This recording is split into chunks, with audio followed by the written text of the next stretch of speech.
There we go. Great to be here with Mike Vigil at 2:30 in the morning Mexico City time. It's what time is it? What time is it in New Mexico? Right now it is 1:24 New Mexico, and we're on Mountain Standard Time. Okay, 1:24 New Mexico time. So Mike Vigil is the DEA agent who spent the longest time in Mexico, 13 years altogether in Mexico. A lot of time in Colombia, in Honduras. You arrested Mata Ballesteros. Correct. In prison. And you were head of international operations for the DEA. So we've known each other a long time, working, myself as a reporter and Mike Vigil as a retired agent and involved in a lot of different things there. So he's talking at these early hours on the same night after General Cienfuegos, Salvador Cienfuegos, has been arrested in Los Angeles airport, and he has been charged. You might know more about the charges. As far as I know, it's money laundering and drug trafficking. That's correct. So, I mean, the first thing, when this news hit you, was this a surprise, or did you know it was coming, or how did this impact you, this news of this story? Actually, I found out about it, this afternoon, because I started to get a ton of phone calls, relative to the arrest that occurred in Los Angeles. And it's my understanding that Cienfuegos arrived at the Los Angeles International Airport with his family, and DEA was notified. They responded, and they took him into custody on drug trafficking and money laundering charges, which stem out of New York, not Los Angeles. The arrest was made in Los Angeles, but the charges stem from New York. When I heard about this, I was rather shocked, because it almost comes back to back with the arrest of Genaro Garcia Luna. So now we have two former cabinet level secretaries of Mexico who have been arrested on drug trafficking charges. I think it's a double-edged sword, because if they were engaged in drug trafficking or other activities associated with drug trafficking, and they're now arrested, obviously you have to charge criminals, but on the other hand, I think that this is going to have a very deleterious impact on the working relationship with the Drug Enforcement Administration and other U.S. agencies, because the military in Mexico, as you well know, Johan, has always been held on a high pedestal, and they've always been touted as being uncorruptible, which is not the case, but that's the way they hold them up. So in this case, Mexico is going to get tainted with what the international community is going to perceive as endemic corruption at the very highest levels of the Mexican government. But at the same time, I know that it's going to have a major impact in terms of the working relationship with the United States, which will be really detrimental because of all the issues that are taking place right now with the drug trafficking activities, the drug trafficking cartels who have become paramilitary in nature. So we need that working relationship, because without it, Mexico suffers, and on the other side of the border, the United States suffers. Right. So to taking this back a second, for anybody who doesn't know all of the circumstances of of the general. I mean, you've got General Salvador Cienfuegos, who has been in the military since 1964, I believe, a highly decorated general who then became the defense minister of Mexico from 2012 to 2018 under Peña Nieto, was also defense minister during a time of the disappearance of 43 students and a case that has really wrenched the soul of the nation. Now, in terms of this case, do you know, I mean, a couple of details on this. Do you know, in terms of the prosecution of this, is this the same prosecutors who are prosecuting Garcia Luna? Is it totally connected to that, or is it from a different kind of strand of the prosecutors and agents? Well, at this point in time, I don't know if it's connected directly to Genaro Garcia Luna, but most definitely, this also comes from what I understand, the Southern District of New York. So it's going to be the same U.S. Attorney's Office, and they are the best in terms of trying very complex investigations because of the very nature of the cases that they've handled historically. Right now, and do you think, in your experience, and it's difficult to gauge all of the details of this, and they might not all come out publicly, but you're very familiar with Mexican law enforcement, you're very familiar with Mexican drug traffickers and with American law enforcement. Do you think, to you, it looks like Cienfuegos just walked into this, he just didn't know this was coming, he just got on a plane to the United States, or that he knew this was coming and thought, if I stay in Mexico and get detained in Mexico, perhaps my life's in danger, I'm better off being arrested in the United States, although he was with family members. So what's your kind of reading of what might have happened there? I think that the former Secretary of Defense, Cienfuegos, did not know that he was indicted in the United States. I have to assume that this was a sealed indictment. And they usually will not announce these type of indictments, especially with someone who lives in a foreign country, because once they announce, that individual will never come to the United States. So what they do is they'll seal the indictment and unseal it once he's arrested. So I'm sure that he arrived at the airport, Customs or Immigration checked his passport through their database, and they found out that he was wanted by the DEA, and that's when he was taken into custody.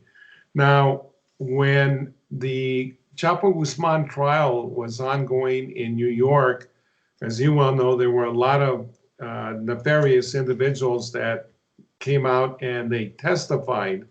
A lot of the testimony didn't make sense, Johan, to me. When they said that Genaro Garcia Luna, according to Jesus Zambada, aka El Pollo, stated that he had given Genaro Garcia Luna $6 million in briefcases at a restaurant on 2 occasions. Well, that didn't make sense to me because when I was with DEA and I was working undercover, I had occasion to flash $1 million in cash. And I had to put it in a large Samsonite suitcase. I couldn't lift the suitcase. I had to put it on a carrier with rollers because it was too heavy for me to lift. So that didn't ring true. Then they made allegations that they had given Peña Nieto, the Sinaloa cartel, $100 million, which didn't make sense. Yeah. Because it was under Peña Nieto that Chapo Guzman was captured the last time and then extradited under the Peña Nieto administration. And quite frankly, if I had taken him as a president, the last thing I would have done is send him to the United States where he would have sang like a canary. It just wouldn't have happened. So there were a lot of things, but I think that it's the same cast of characters that probably have given information on Cienfuegos, and most U.S. attorneys' offices are going to indict, if you have two independent sources that say the same thing. So it's going to be kind of interesting to see what pans out with Cienfuegos. But you think, I mean, in terms of getting an indictment, having drug traffickers, and like you say, I mean, some of those testimonies in the Chapo trial were quite out there, and especially some of the stuff in the depositions they made, which didn't even get out there. I mean, there's the whole thing about Alex Cienfuegos, believing about UFOs and all this kind of crazy stuff. So but like, is it enough? I mean, to do these against Garcia Luna, against ex-cabinet level ministers in Mexico, do they need more than testimonies? I mean, do they need recordings? Do they need video? Do they need something harder to show a jury, or how much evidence? I mean, could these cases collapse? I mean, what are we talking about, do you think, with evidence? Well, the thing is that I think that they're going to have significant evidence, because I don't think U.S. attorneys are very reluctant in going after a very high level individual, such as a cabinet level member of the Mexican government, unless they are on very, very solid ground. It's going to be, again, very interesting to see what all the evidence they have. But I don't have tape recordings unless the tape recordings were done by the Mexican government and then given to the U.S. government. But yeah, I think that that's kind of unlikely. So it's going to be interesting, but I'm sure that they had enough evidence to go after him. But you can always indict somebody. The old saying, you can indict a ham sandwich, is very true, and then try to build the case around it. But I think that they feel that they have a strong enough case. Otherwise, they won't go after him. You can indict a ham sandwich. I have to remember that one. So now, look, we've talked before about the work you did undercover in Mexico. So know this world. I mean, you got shot at, you hung around pretending to be a drug dealer, hang around with drug dealers. So you know the world. So you know that the corruption is there and has always been there.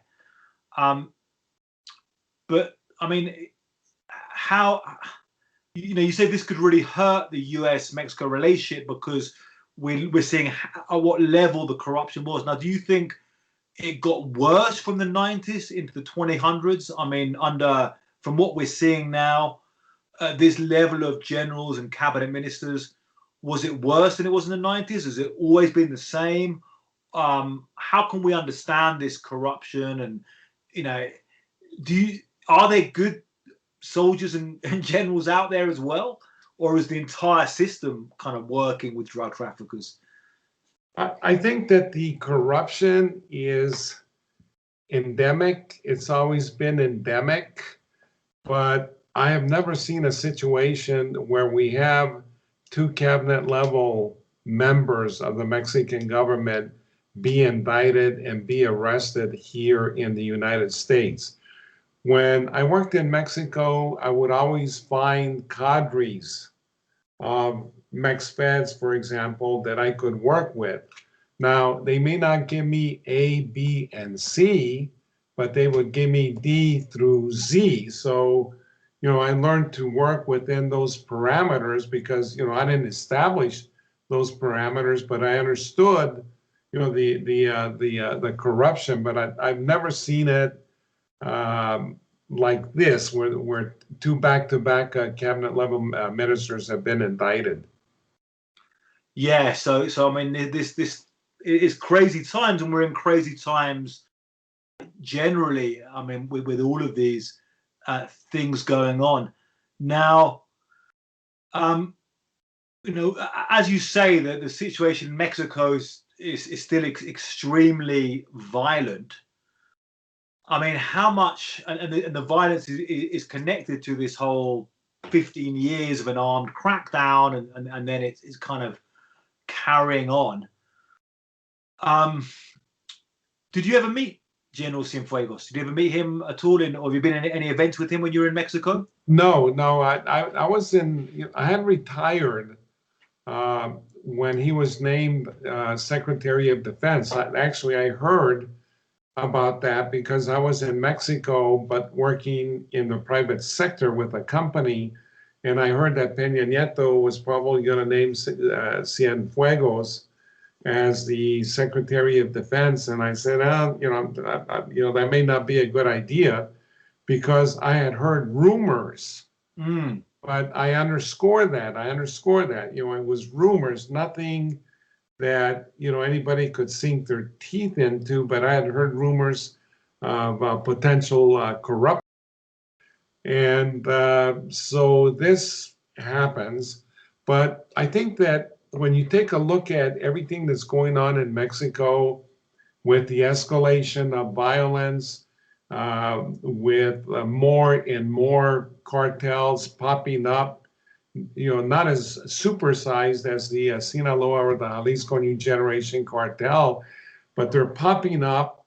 And I think that the cartels, apart from competing for routes and territory, they're also competing, to get as many officials on their payroll, because obviously that's going to help them in the conflict that they have with the other cartels, and trying to stave off other cartels.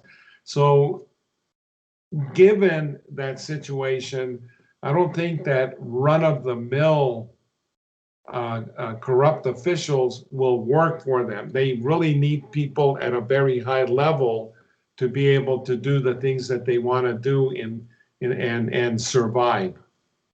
Right. Now, it's very interesting what you say about you heard some, when you say rumors about Cienfuegos back then.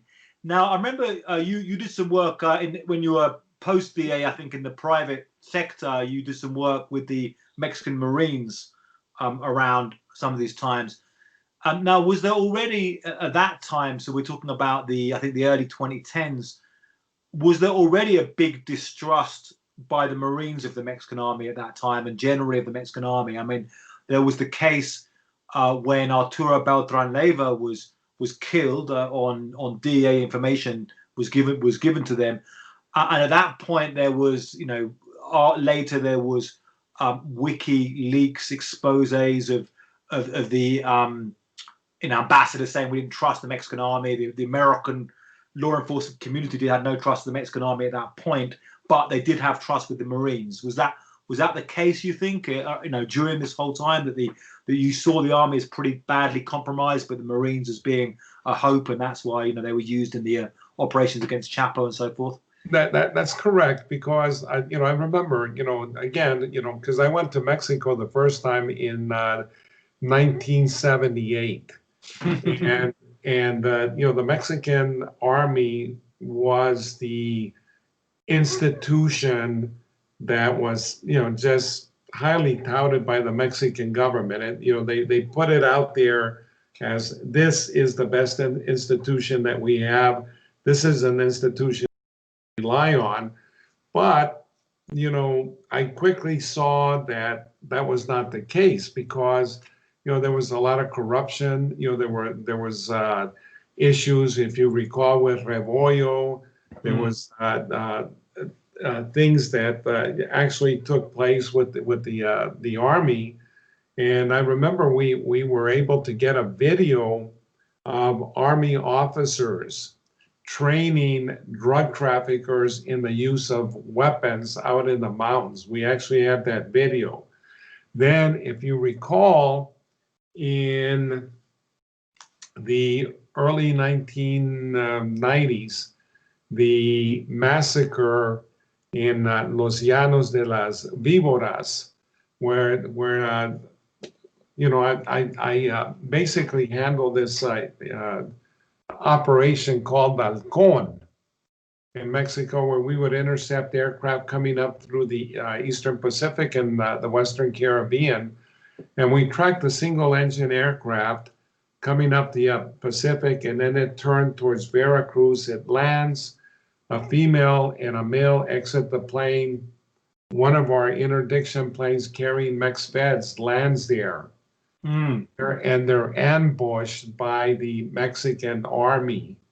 And, they put up a white flag, they told it, were yelling that they were Mex Feds.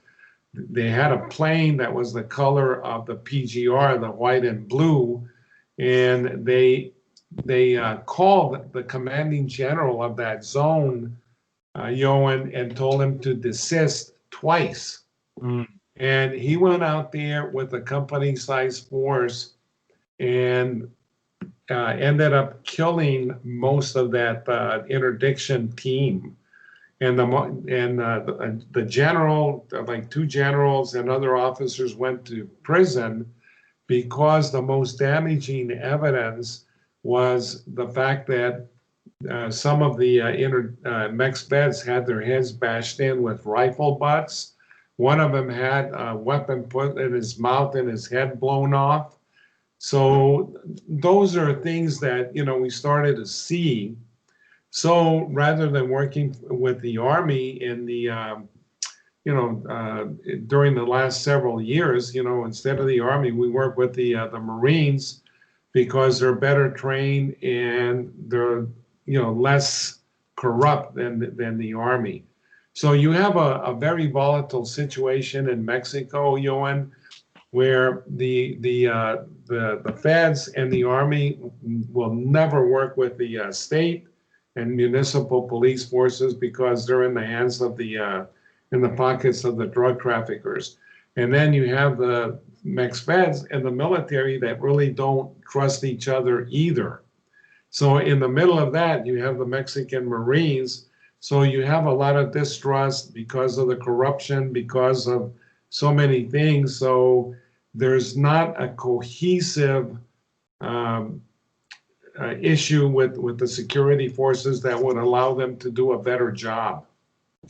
Now, I mean, it's a crazy mess. And I mean, one time back in the day in 2004, I covered a shootout in Nuevo Laredo between municipal police and federal police. It actually began like, yeah. So it's like, and that was, back in the days when I was, trying to begin this trade of reporting in Mexico. Now, in terms of, when you're a DEA agent and you get these cases and you put these cases together, and then you cooperate with the prosecutors to say what can we do, and then you get some suspects, and then you flip them into being witnesses. So in the Chapo case, they put everybody at him, didn't they? They put all of these top level drug traffickers. I mean, some of them who perhaps should have been prosecuted themselves. I mean, Chupeta and all of these guys they had. Now, with the cases of Garcia Luna and now Cienfuegos, is your sense that, I mean, is one going to witness on the other one, or are they going to get them both, or would they potentially look at them to say, who can you give us? What can you, I mean, these guys got to be thinking, I can make a deal, I can make some kind of reduced sentence now or something. Now, would they, is that potential? I mean, this is obviously a lot of speculation about this, people talking, would they trade and be used in a case potentially against a president of Mexico or something, or what might happen there? Well, that could be the case, because when you make an arrest of drug traffickers, you always look at the potential for them to cooperate. But the way it works is you're not going to get a high-level player to give up lesser players. You're always going to want somebody equal or higher than they are, because you don't want to trade down, you want to trade up. So there's that potential. And I would have to say that tonight there's a lot of very worried people in the Mexican government with the Cienfuegos arrest, that he could cooperate, and that's always the case. And then, there's a possibility that, they can get one or the other to flip on, Genaro Garcia Luna to flip on him, or Cienfuegos to flip on Garcia Luna.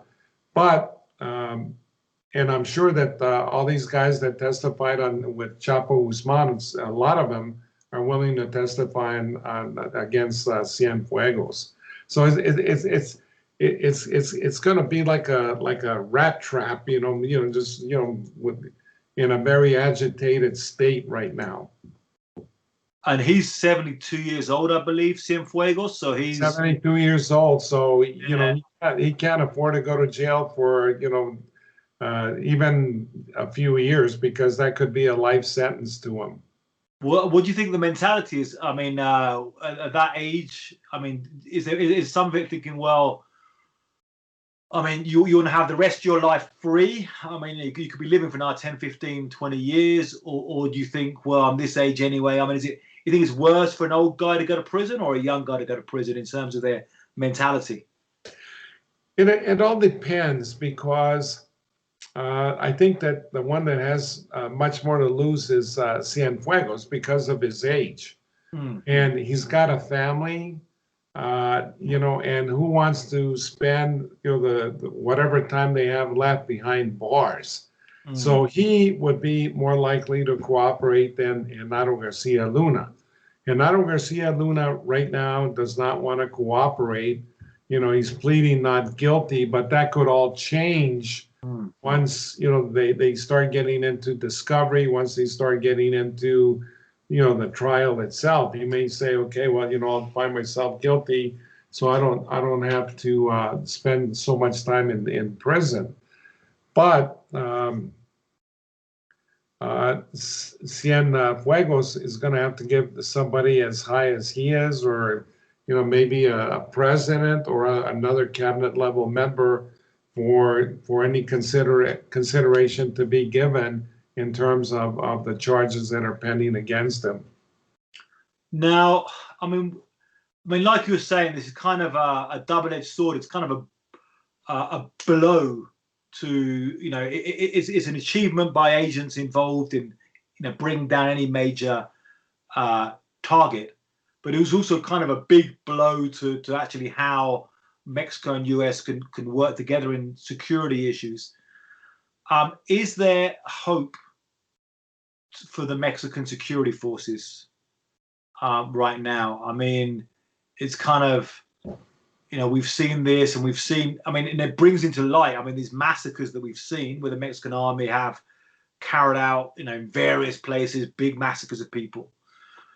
We don't know all the crimes they might be involved in, and right now there's certainly going to be people in Mexico talking about more investigation into any role the army might have had in the disappearance of the 43 students in Ayotzinapa, which Cienfuegos' defense minister was very much didn't want any investigation into the military in that. Is there hope for Mexican security forces? Is there hope that confidence can be restored to protect Mexican people from murder? I mean, as much as anything. Well, I think that there's hope that, because there's always some people there, and I can attest to the fact that when I worked there, corruption was endemic, but I always found people that I could work with, and I was very successful in doing many things with that group of people. And the first thing that I would do is I would identify the individuals that I could really trust, that would not compromise me, that would not compromise the informants. So I think that there's hope, because there's obviously, members of the security forces that, are not corrupted. They may take money from other sources, but not necessarily from the cartels. So I have to think that there's still hope, for Mexico in terms of, working with their security forces and what have you. But again, that's all going to depend on, Mexico's leaders as to whether or not they want to continue working with U.S. law enforcement agencies. So just a last question on this chat right now. It's great to chat to you, and it'd be good to do another longer video sometime and during daylight hours about loads of these issues and your stories from all these cases. But just a last question now: is today, with the arrest of a suspect, and he's still guilty, he's still not guilty until proven. He's still innocent until proven guilty in our eyes, but he's a suspect and he's been arrested in these charges. So arresting a big suspect, is this a good day or is it a bad day in terms of, here just going, damn, you had generals, you had defense ministers involved in drug trafficking? I think that, unfortunately, it's going to be a double-edged sword. Number one, by arresting corrupt individuals, you try to alleviate that corruption and you send a clear message to others that, corruption is not going to be tolerated. But on the other side of the sword, the other edge of the sword, is that, it will definitely impact on the working relationship between Mexico's security forces, not only the army, but others, in terms of what work they do and the information sharing that takes place between U.S. and Mexican agencies. Definitely going to have a negative impact.